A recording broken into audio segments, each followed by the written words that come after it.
I'm sorry if I seem uninterested or I'm not listening or I'm indifferent. Truly, I ain't got no business here, but since my friends are here, I just came to kick it. But really, I would rather be. Bonjour à tous, j'espère que vous allez bien. On se retrouve aujourd'hui pour une vidéo spéciale. Donc vous l'avez déjà vu dans le titre, je voulais vraiment vous parler d'une huile en particulier. Je sais que j'ai fait ma vidéo sur les huiles il n'y a pas longtemps, mais j'ai fait exprès de ne pas vous parler de celle-ci parce que je voulais vraiment lui dédier une vidéo juste pour elle. Donc il s'agit de l'huile de coco. C'est, je crois pour moi, la meilleure huile du monde, tout simplement.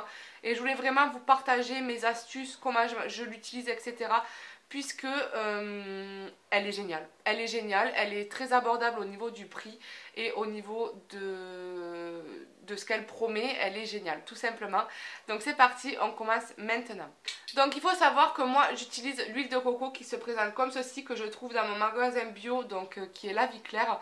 Vous pouvez la trouver sous plusieurs formes, suivant où vous l'achetez tout simplement. Et en fait je voulais vraiment vous faire un post spécial pour vous aider à choisir correctement votre huile de coco, tout simplement parce qu'on ne peut pas utiliser toutes les huiles de coco pour toutes les utilisations, tout simplement. Donc on commence tout de suite. Il faut savoir que l'huile de coco contient un acide gras, donc qui est l'acide laurique, qui est excellent pour les cheveux, la peau, qui est ultra nourrissant et qui est surtout antimicrobien. Donc voilà pourquoi je vais vous parler de mon utilisation pour ma santé buccale. Et en fait, je voulais vraiment qu'on voit ensemble comment la choisir tout simplement. On va parler de comment choisir son huile de coco. Donc, je vois beaucoup de vidéos voilà, qui disent oui, voilà, l'huile de coco excellent pour les cheveux, nanani, la cuisson. Sauf que avant de parler trop vite, s'il vous plaît, regardez derrière ce qu'il y a marqué. Donc, tout simplement, prenez une huile de coco première pression à froid qui est non hydrogénée et non raffinée. Pourquoi surtout non hydrogénée? Tout simplement parce que l'huile de coco hydrogénée contient un acide gras trans qui est très mauvais, surtout en termes de cardiovasculaire. Voilà, donc c'est pour ça que moi je regarde vraiment, puisque je cuis vraiment beaucoup avec l'huile de coco et je regarde tout le temps qu'elle soit non hydrogénée. S'il vous plaît, regardez vraiment au dos. Et puis de toute façon, si elle est hydrogénée, raffinée, etc., elle n'aura aucune vertu pour vos cheveux, pour votre peau, etc. Donc vous pouvez laisser tomber ce genre d'huile de coco. C'est pour ça qu'à chaque fois que je dis que on ne peut pas dire que toutes les huiles de coco sont géniales, tout simplement parce qu'en fait, s'il y a tout ça, elle n'a plus aucune... comment dire, elle n'a plus aucune vertu en fait. Et on a tendance aussi à la confondre avec l'huile de copra, qui elle en fait est tout simplement la peau de coco qui elle est séchée au soleil, donc qui est vraiment séchée, archi séchée, et qui après est récoltée en tant que huile. Mais bon, ça on appelle l'huile de copra, donc à éviter de confondre, tout simplement. Donc maintenant on va parler ensemble de comment je l'utilise. Donc je l'utilise vraiment pour tout, surtout en ce moment j'ai pas tellement envie de faire des efforts au niveau de... Voilà, j'ai pas envie de sortir toutes mes huiles le soir, j'ai pas envie de sortir mes 40 000 crèmes pour le beurre, beurre pour le corps, on va y arriver. Donc du coup j'utilise tout simplement ça, voilà, tout simplement. Elle est dans ma salle de bain, le soir je suis fatiguée, donc je me démaquille avec. Ensuite je me brosse les dents avec, je me fais le bain de bouche avec, oui oui, vous avez bien entendu. Qu'est-ce que je fais? Ensuite je m'en sers comme crème pour le corps, comme crème pour le visage, comme crème pour les mains et pour les pieds. Voilà, tout simplement. Je crois qu'on a tout dit. Donc pourquoi j'utilise pour ma santé bucco-dentaire?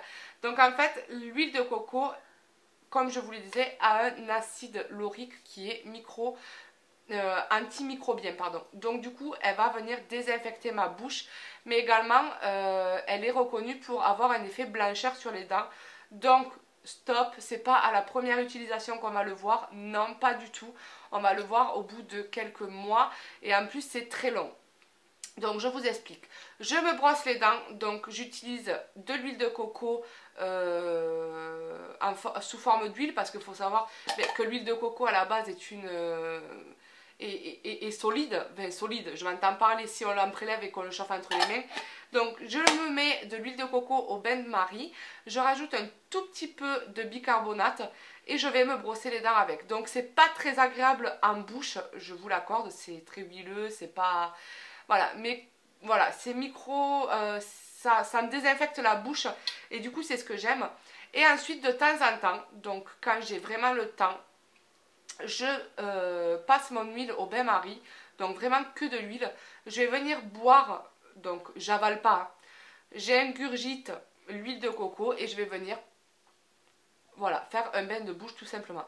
Donc pareil, ce n'est pas agréable, mais c'est tellement bon pour les dents et pour la santé bucco-dentaire que moi je le fais. Et je vois une réelle différence, surtout au niveau de mes gencives, etc., qui sont beaucoup moins sensibles parce que j'ai les gencives, surtout à ce moment, qui saignent beaucoup. Donc du coup, voilà pourquoi j'aime bien me désinfecter la bouche. Ensuite, en termes de démaquillant, donc je l'utilise tout simplement, je vais venir désinfecter une cuillère avec mon désinfectant pour les mains. Je prélève de l'huile de coco, je la mets dans le creux de ma main, je frotte et je viens tout simplement me démaquiller le visage.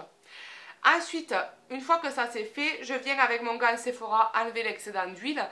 Et je vais, avant d'aller à la douche, j'ai oublié, me la passer dans les cheveux. Donc, quand c'est le moment de me laver les cheveux, je ne le fais pas tous les jours.